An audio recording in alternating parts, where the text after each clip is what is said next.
¿Qué tal amigos? ¿Cómo están? Bienvenidos a su programa Verdades Divinas. Les saludamos el doctor Salvador Tomasini. Hola amigos. Alejandro Carrega. Hola amigos, buenas noches. Y su servidora Alejandra López. Bueno, pues vamos a comenzar.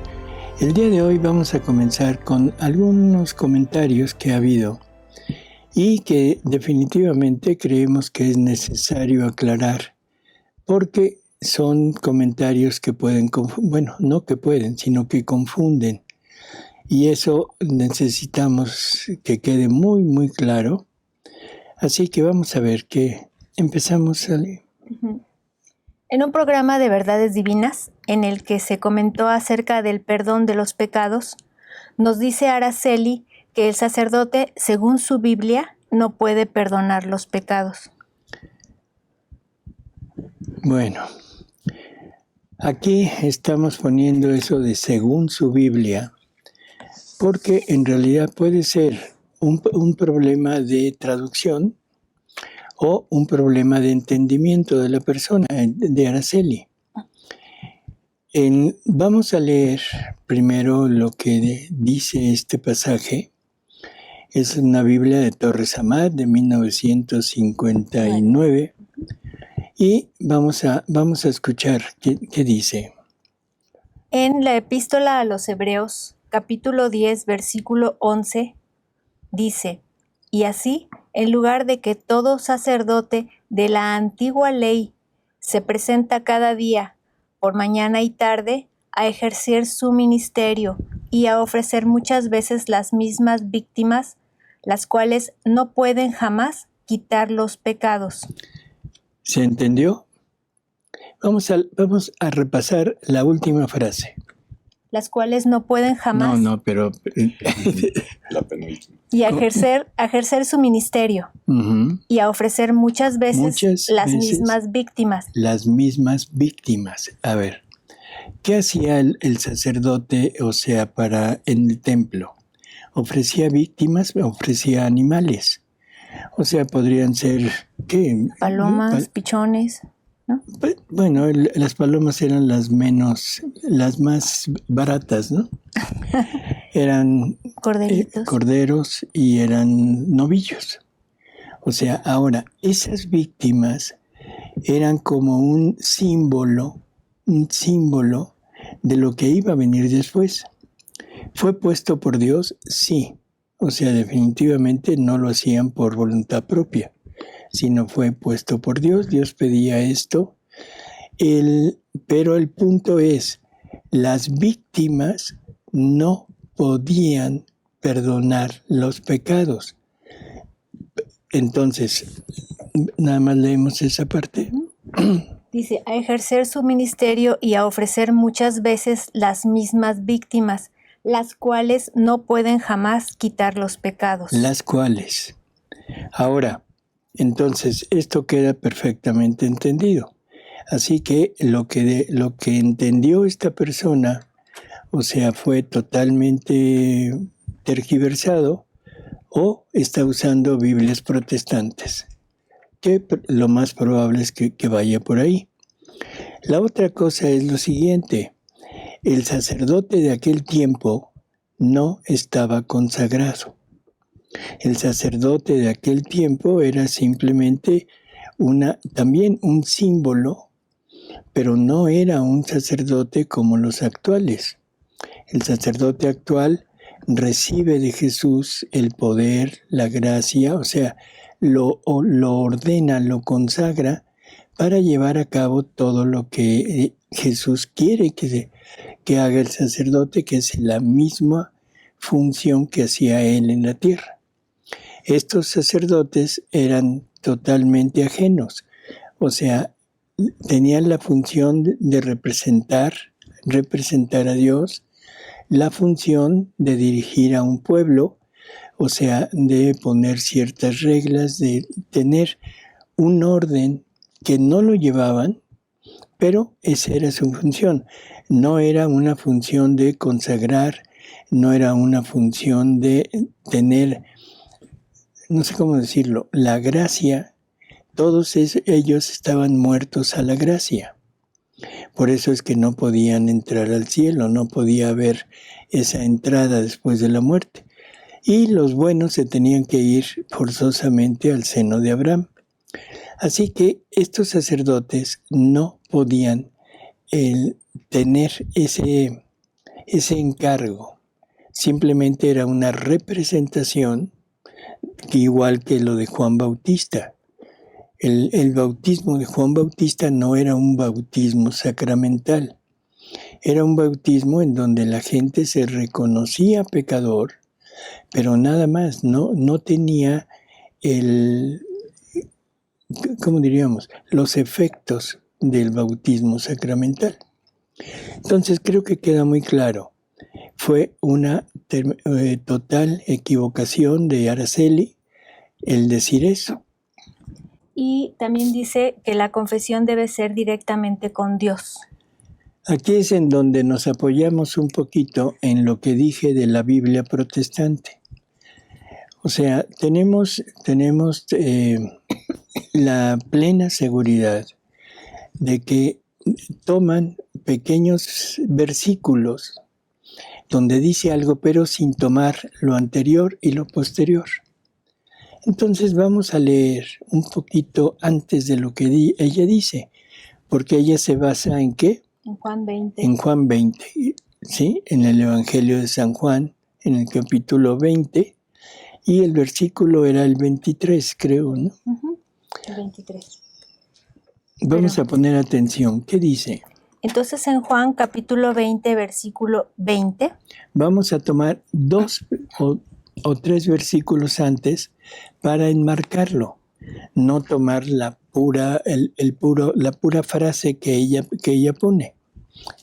Dicho esto, mostróles las manos y el costado. Está hablando de cuando Jesús se muestra después de resucitado, se muestra con sus apóstoles, ¿sí? Llenáronse de gozo los discípulos con la vista del Señor, el cual les repitió: la paz sea con vosotros. Como mi Padre me envió, así os envío también a vosotros. Ojo con eso. Como mi Padre me envió, así yo los envío a ustedes. Entonces, ¿a qué los envía? Dichas estas palabras, alentó o dirigió el aliento hacia ellos y les dijo: recibid el Espíritu Santo. Quedan perdonados los pecados a aquellos a quienes los perdonaréis, y quedan retenidos a los que se los retuviereis. Ojo con eso. Reciban el Espíritu Santo, ese poder de Dios, ese poder que les otorga para poder llegar a tener esta función de perdonar los pecados. Y lo dice muy claro: a los que no se los perdonen, no les serán perdonados. Por lo tanto, ¿qué está instituyendo? El sacramento de la confesión, el sacramento de la penitencia. Este sacramento se lo deja Jesús encargado a los apóstoles. No les dice confiesen sus pecados con Dios, sino simplemente les está hablando de esa función que van a tener ahora como representantes de Él. Seguimos, ¿eh?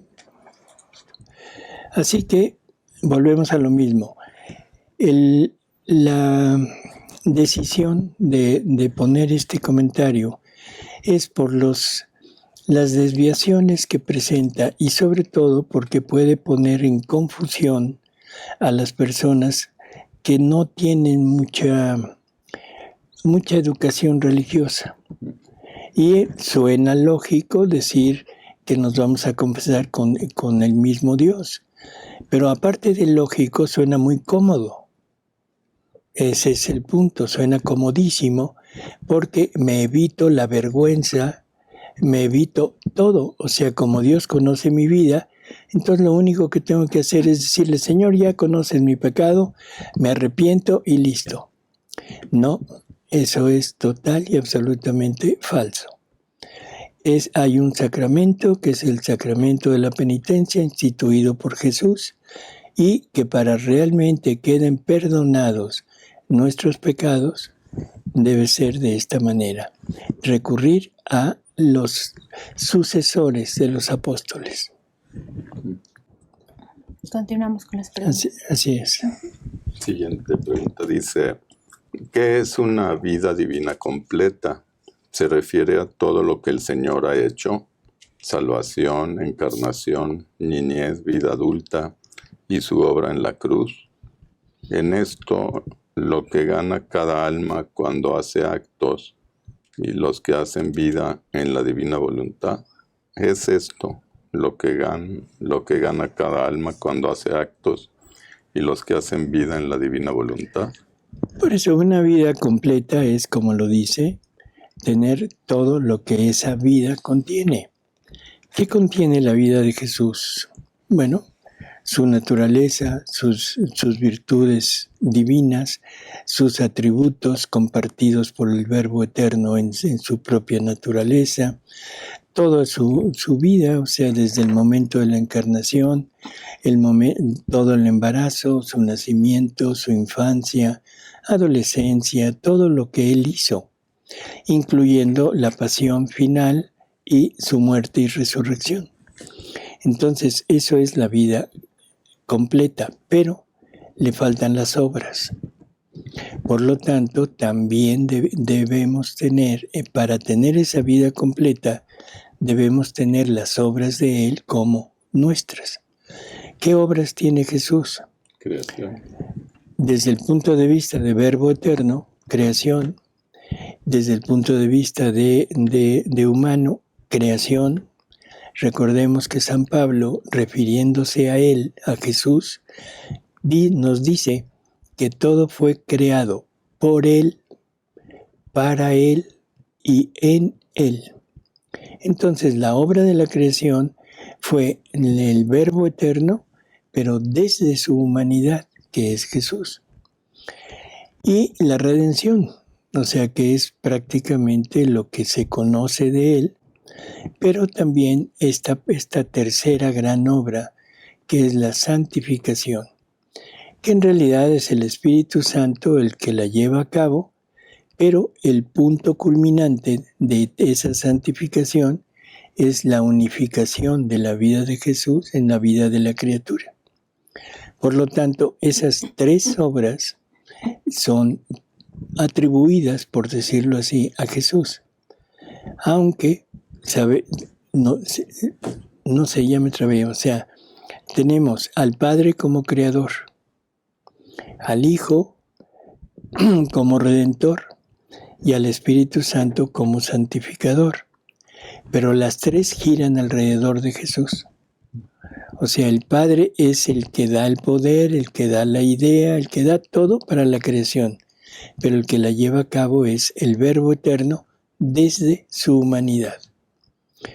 La redención, creo que también no hay la menor duda, que es el Verbo Eterno desde su humanidad.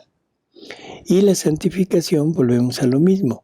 El Espíritu Santo es el que la lleva, pero para llegar a unificar la vida de Jesús en nosotros. Bueno, en el Evangelio dice Jesús, por sus frutos los conocerán. ¿Los frutos son mis actos o qué serían los frutos? Los frutos son los actos, el fruto de la gracia o el fruto de la vida unificada de Jesús en nosotros. O sea, son los actos y a través de los actos es como se conoce. ¿Sí? Uh-huh. Una pregunta. ¿Las almas se ven? Sí. Entre ellas, sí. No. No, o sea, nosotros podemos ver un alma. Sí. Pues sí se podría. A ver. Digo, porque yo alguna vez siento que vi algo. Bueno. Pero fue por las obras que hace la persona, ¿no? Exactamente. O sea, todo el mundo hemos dicho qué buena alma tiene esta persona. Y eso se refiere a las buenas obras. O decimos qué fea alma tiene esta persona. Y eso se refiere a las malas obras. Por sus frutos o sea, los actos que están dando, o sea, que están saliendo de la voluntad, del espíritu de aquella persona, es como vamos a conocer qué alma tiene. Bueno, por ejemplo, Juan Pablo II, yo me acuerdo que todos lo veíamos con una luz especial, ¿no? Así es. Todos comentan lo mismo, ¿no? Por lo tanto, ¿qué querría decir? Que está tan lleno de Dios y que irradia algo, luz, una sensación. Y ese llenarse de Dios es a través de ¿qué? De las obras. De sus obras. Y las obras son a través de ¿qué? Del conocimiento, de la entrega, en fin. Entonces estamos viendo el alma de San Juan Pablo II, ¿sí? Esta frase de Jesús, que por sus frutos los conocerán, también se aplica mucho a las personas cuando tienen hijos y les dicen es que por sus frutos los conoceréis, como que si tienen hijos buenos es porque ellos también eran buenos. ¿Sí ha oído hablar de eso? No, pero no se me hace lógico. Pues no. O sea, porque cada quien puede tener, o sea, hijos buenos siendo malos o hijos malos siendo buenos. Y esto, o sea, se ve muy bien en Ezequiel 18, donde Jesús habla de esto, de la herencia del pecado, que ya lo hemos comentado. En algunas ocasiones lo hemos comentado diciendo que los pecados no se heredan. O sea, y ahí en este capítulo de Ezequiel, o sea, lo menciona así tácitamente. Los pecados de los padres no serán heredados por los hijos. Pero también se dice que habrá padres buenos que tengan hijos malos y que los padres no serán responsables de los actos de los hijos malos. Y al contrario, padres malos que pueden tener hijos buenos. El ser malo o ser bueno depende de la persona. O sea, no hay influencia de los demás. Puede haber aprendizaje, eso definitivamente sí, pero el aprendizaje está decidido por la propia persona. Yo puedo vivir en una familia santa, ¿sí? Pero mi voluntad me dice no. Yo prefiero ser totalmente ajeno a este tipo de vida. O por el contrario. O sea que el ejemplo sirve en parte, sí, pero no es determinante. No hay herencia de buenos y malos, y mucho menos se heredan los pecados. Dice, ¿cómo se pueden hacer giros en personas que hicieron mucho daño, como maltrato físico, violación y hasta homicidio? Bueno, es que no vamos a hacer giros en ellos, o sea, vamos a hacer giros a través de sus actos y vamos a tomar esos actos, que es lo mismo que Jesús hizo, y vamos a rehacerlos, vamos a poner la parte de la divina voluntad en ellos. ¿Cómo hacerlo? Bueno, nosotros seríamos prácticamente incapaces de poder llevarlo a cabo. Entonces, ¿cómo se lleva a cabo esto? Entramos en Jesús, tomamos los actos de Jesús, los hacemos nuestros y ofrecemos las mismas reparaciones que Él hizo y se las ofrecemos a Él y a través de Él al Padre para rehacer los actos de aquellas personas malas. Esa actividad va a dar como resultado luz, va a dar como resultado conocimiento, va a dar el poder llevarles el amor de Dios a aquellas personas que lo hicieron, o que lo hacen o que lo harán. Pero el que lo tomen o no lo tomen, eso dependerá de ellos. Pero nosotros estamos tomando las mismas reparaciones de Jesús para repararlo a Él. Si recordamos, en las horas de la pasión, Jesús le dice a Luisa, repárame con mis mismas reparaciones. En otra ocasión también le dice, fíjate en lo que hago para que lo hagas tú también, y fíjate en lo que hago para que lo hagas junto conmigo. O sea, es el mecanismo. Teniendo la vida de Jesús en nosotros, tenemos las obras de Él. Y ahora con las obras de Él yo puedo hacer esta reparación y puedo ofrecerla como reparación a Jesús, luego junto con Él al Padre y para ayuda de las personas que han hecho estos actos y que harán. Sí, porque aunque esos actos los estén haciendo hoy, ya fueron pagados en la cruz. Así es. Hace 2000 años. Uh-huh. Y entonces nosotros tomamos aquel pago que hizo Jesús, lo hacemos nuestro y lo ponemos en función. ¿Por qué a Jesús? Bueno, Jesús tiene que venir a reparar al Padre. O sea, el Padre es el que estaba prácticamente lesionado, entre comillas, por la falta de amor, por la falta de gloria, por todas las ofensas, por todas las deudas que teníamos con Él. Entonces Jesús llega, toma todos los actos de toda la familia humana y los tiene que pagar Él. Para poderlos rehacer, los tiene que pagar.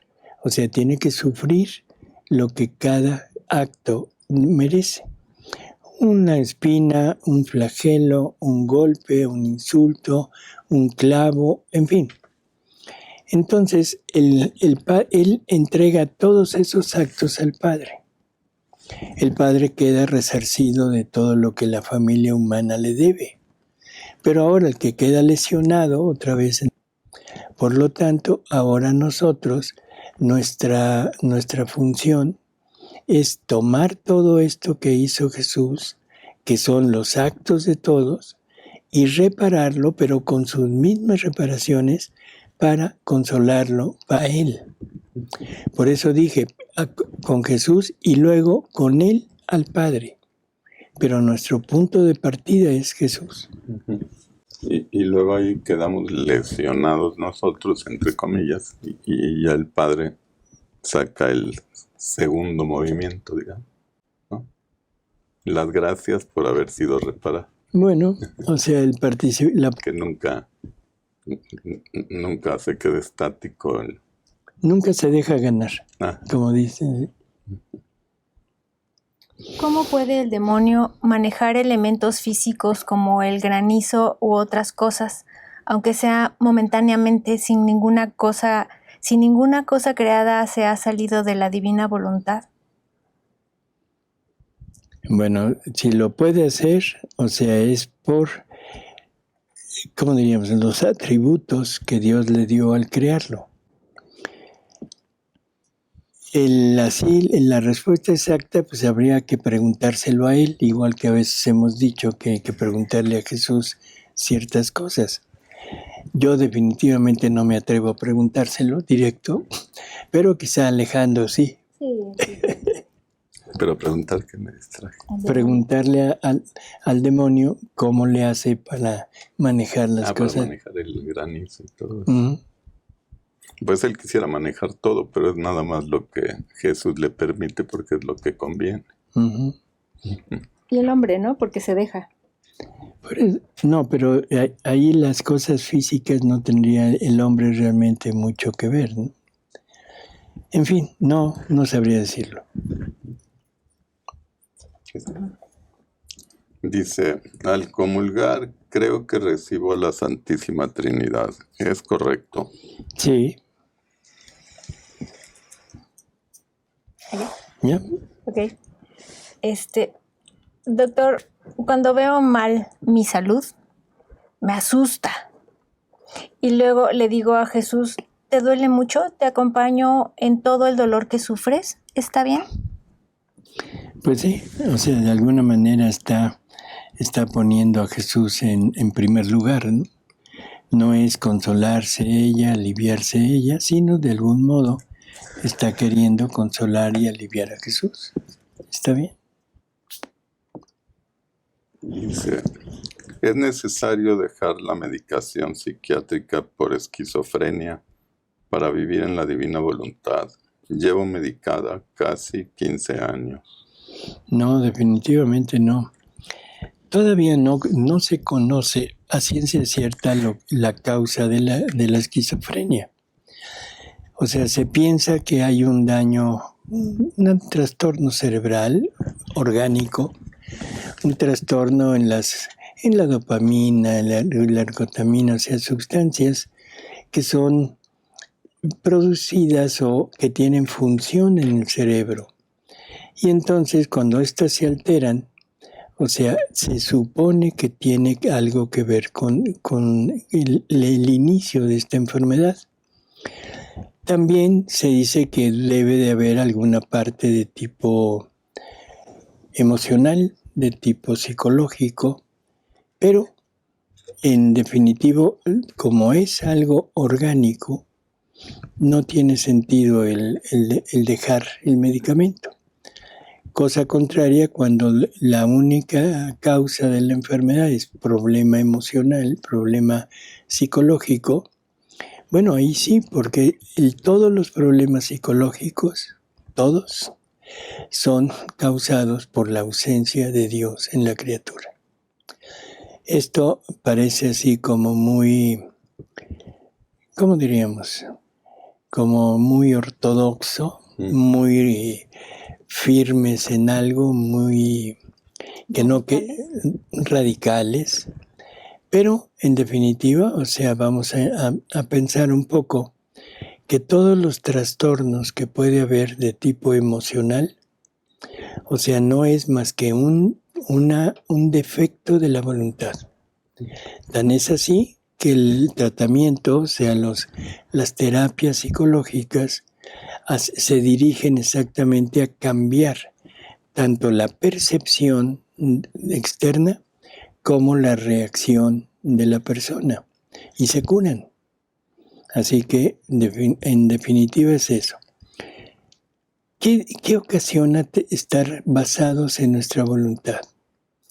Bueno, tenemos una voluntad que es muy débil, que es total y absolutamente incapaz de enfrentarse a todos los problemas, a todas las situaciones que puede haber en esta vida, aunado a un dejo o algún monstruo, cualquiera de las dos, de soberbia.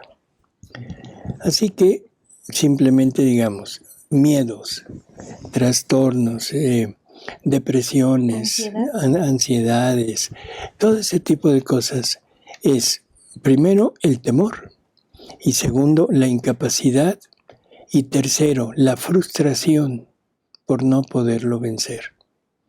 Y es que desde la misma voluntad humana se vuelve totalmente insalvable ese problema. Así que quiero salir de eso, pero si es mi propia voluntad la que me lo está ocasionando, ¿cómo puedo luchar contra ella? Definitivo no. Si logro poner a Dios en mí, entonces ya no es mi voluntad la que está recibiendo todos los estímulos ni la que tiene que responder, sino ahora es la voluntad divina en mí que viene y recibe todo esto. O sea, es Jesús quien lo está recibiendo y es Jesús quien está respondiendo. Así que una cosa es una enfermedad como la esquizofrenia, esa hay que tratarla, o un trastorno emocional. Aquí la ansiedad y el miedo son trastornos emocionales. Uh-huh. ¿Y estas personas pueden vivir en la divina voluntad? Claro. O sea, pero no con los trastornos y no con los miedos. Ojo con eso. ¿Ellas pueden vivir? Sí. Siempre y cuando se decidan a poner en ellas la divina voluntad y que empiecen con algo tan simple como Jesús nos va poniendo en el libro 1. Desapego, ¿sí? Abandono, confianza, destrucción del yo. En el momento que la persona quita su yo En el momento que la persona se abandona totalmente a Dios y en el momento que la persona confía plenamente en Dios, porque para estar desapegado necesitamos tener una confianza total. Si no tengo esa confianza, no puedo desapegarme. Si tengo eso, no hay forma de que los trastornos emocionales me alteren. ¿Y el espíritu de mortificación también entraría? Entraría quizá como una parte de purificarme un poco el espíritu. Pero yo diría que más mortificación que empezar a tener la seguridad de que esto se va a quitar y que no se quita de la noche a la mañana, porque hay que llenarnos de Dios. Y mientras en ese ínter lo va a seguir sintiendo, pero ahí entra el abandono, ¿sí? De decir, no me interesa. Los trastornos emocionales vienen por la ausencia de Dios. Uh-huh. Jesús en el Getsemaní está vestido de pecado. Uh-huh. Entonces, la justicia le produce esa ausencia de Dios. Entonces, Jesús le puede prestar, o de alguna forma, a un alma víctima, vestirla de pecado, aunque no sea pecado de él, y que esa persona que está muy pegada a Dios esté pasando por un proceso de ausencia de Dios para ayudar a purificar, a redimir a las almas. Bueno, ahí desde los santos, o sea, tenemos la noche oscura.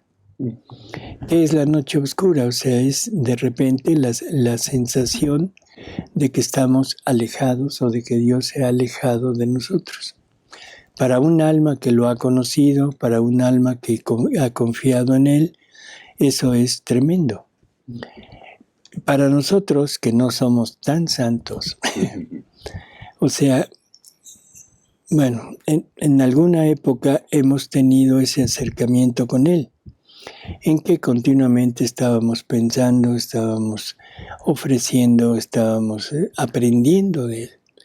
Pero puede llegar momentos en que de repente no se sienta nada.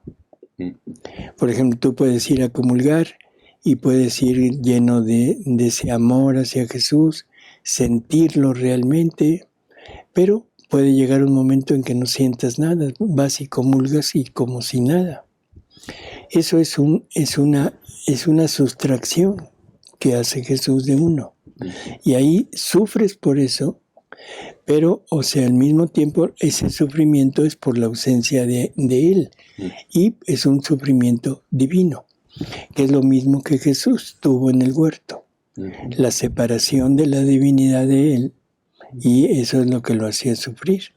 Nosotros es prácticamente igual. Pero puede ser porque la persona es alma víctima.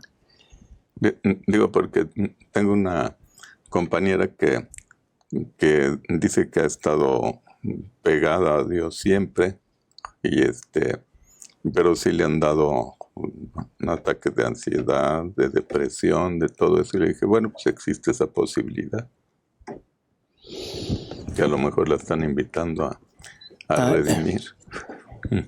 Bueno, yo lo vería de otra manera, o sea, perdón, pero yo lo vería desde el punto de vista de que no está abandonada. O sea, ¿qué es el abandono? ¿Cómo podríamos definir el abandono? Yo creo que la forma ideal, lo que nos dice Jesús, es la destrucción del yo. ¿Por qué te viene ansiedad? ¿Por inseguridad? No, pero ¿cuál es el sentimiento de estar ansioso? Puede ser miedo a la muerte. No, pero ansioso. ¿Como miedo al futuro? Estoy ansioso porque necesito algo y es ahorita. Bueno, yo le digo en los niños el aurititismo. ¿El cómo? Aurititismo. Aurititismo. Porque sí, como que a los ataques de pánico yo les digo que es aurititismo no evolucionado, no que, como que se mantiene de niño, no lo, ¿No lo superó? no superado, así le, Ujú. bueno, eso yo lo inventé. Bueno, entonces, ¿qué es la ansiedad? ¿Qué son esas crisis de pánico? ¿De dónde vienen? Algo que no fue llenado, algún deseo que no fue cumplido. Podría ser, no sé. Sí, por ejemplo, estás encerrado en un elevador, no te está pasando nada, pero ahorita quieres salir y eso te da el ataque de pánico. Y la ansiedad de decir ya. Sí. Entonces, vuelvo a repetir, ¿de dónde vendrá?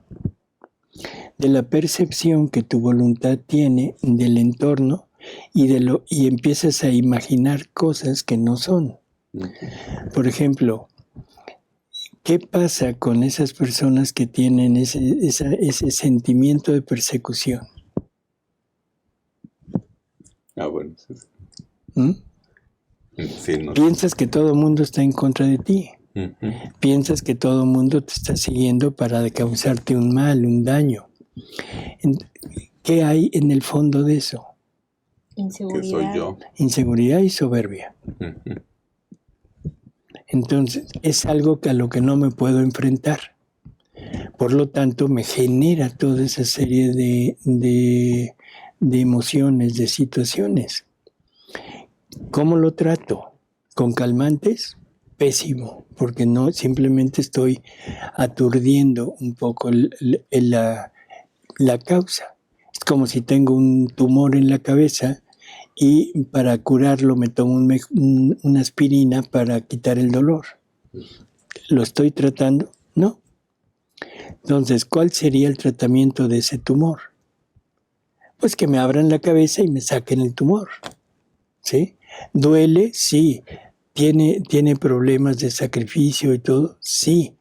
¿Probablemente tenga consecuencias de tipo físico? Sí. ¿Pero quedó curado? Sí. Bueno, lo mismo es aquí.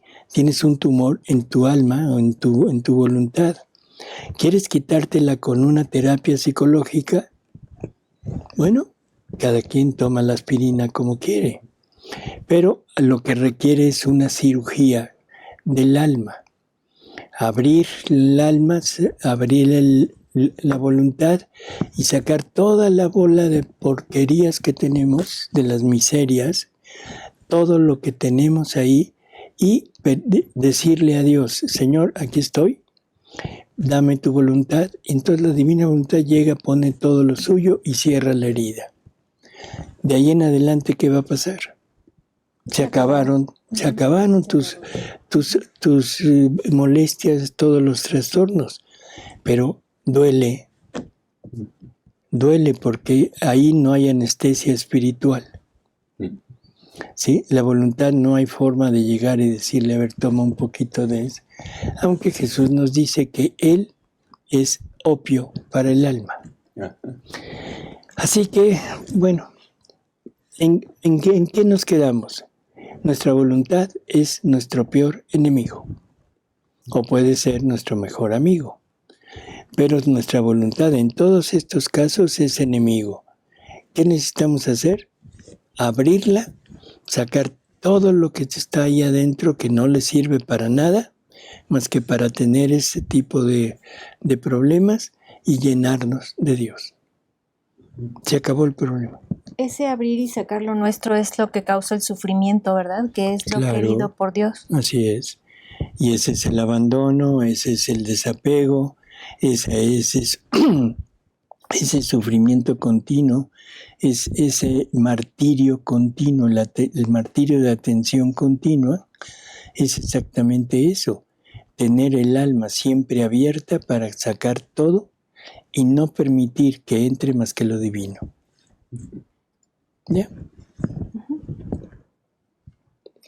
Doctor, ¿a qué se refiere la Virgen en el día 20, donde dice, quiere todo, incluso el sacrificio de las cosas más santas? ¿Me podría dar un ejemplo? No, mejor le hacemos una lectura.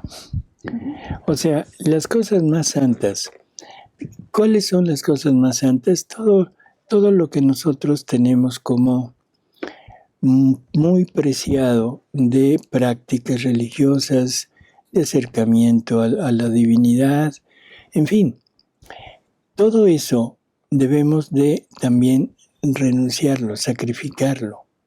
¿Por qué? Porque son cosas de la voluntad humana. Entonces, ya hemos hablado de que el desapego es en 3 planos: el plano material, el plano moral y el plano espiritual. Esto es en el plano espiritual. Incluso esto incluye las virtudes, incluye los dones que hayamos recibido, si es que recibimos algún don. Eso es lo que debemos de desapegarnos de eso. Y entonces todo el mundo dice, no, ¿cómo vamos a desapegarnos de esto que Dios me dio?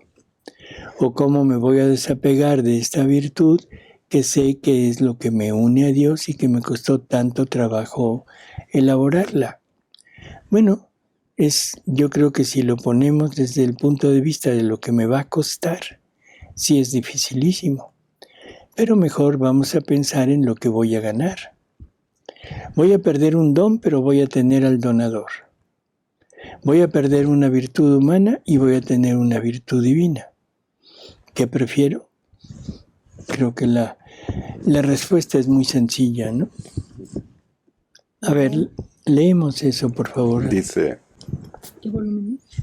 es el 17:14 en el párrafo 3. Dice, no te asombres si ves que no comprenden. Para entender deberían disponerse al más grande de los sacrificios, cual es el de no dar vida, aun en las cosas santas, a la propia voluntad. Solo entonces sentirían la posesión de la mía y tocarían con la mano qué significa vivir en mi querer. Uh-huh. Tú sé atenta y no te fastidies de las dificultades que te ponen.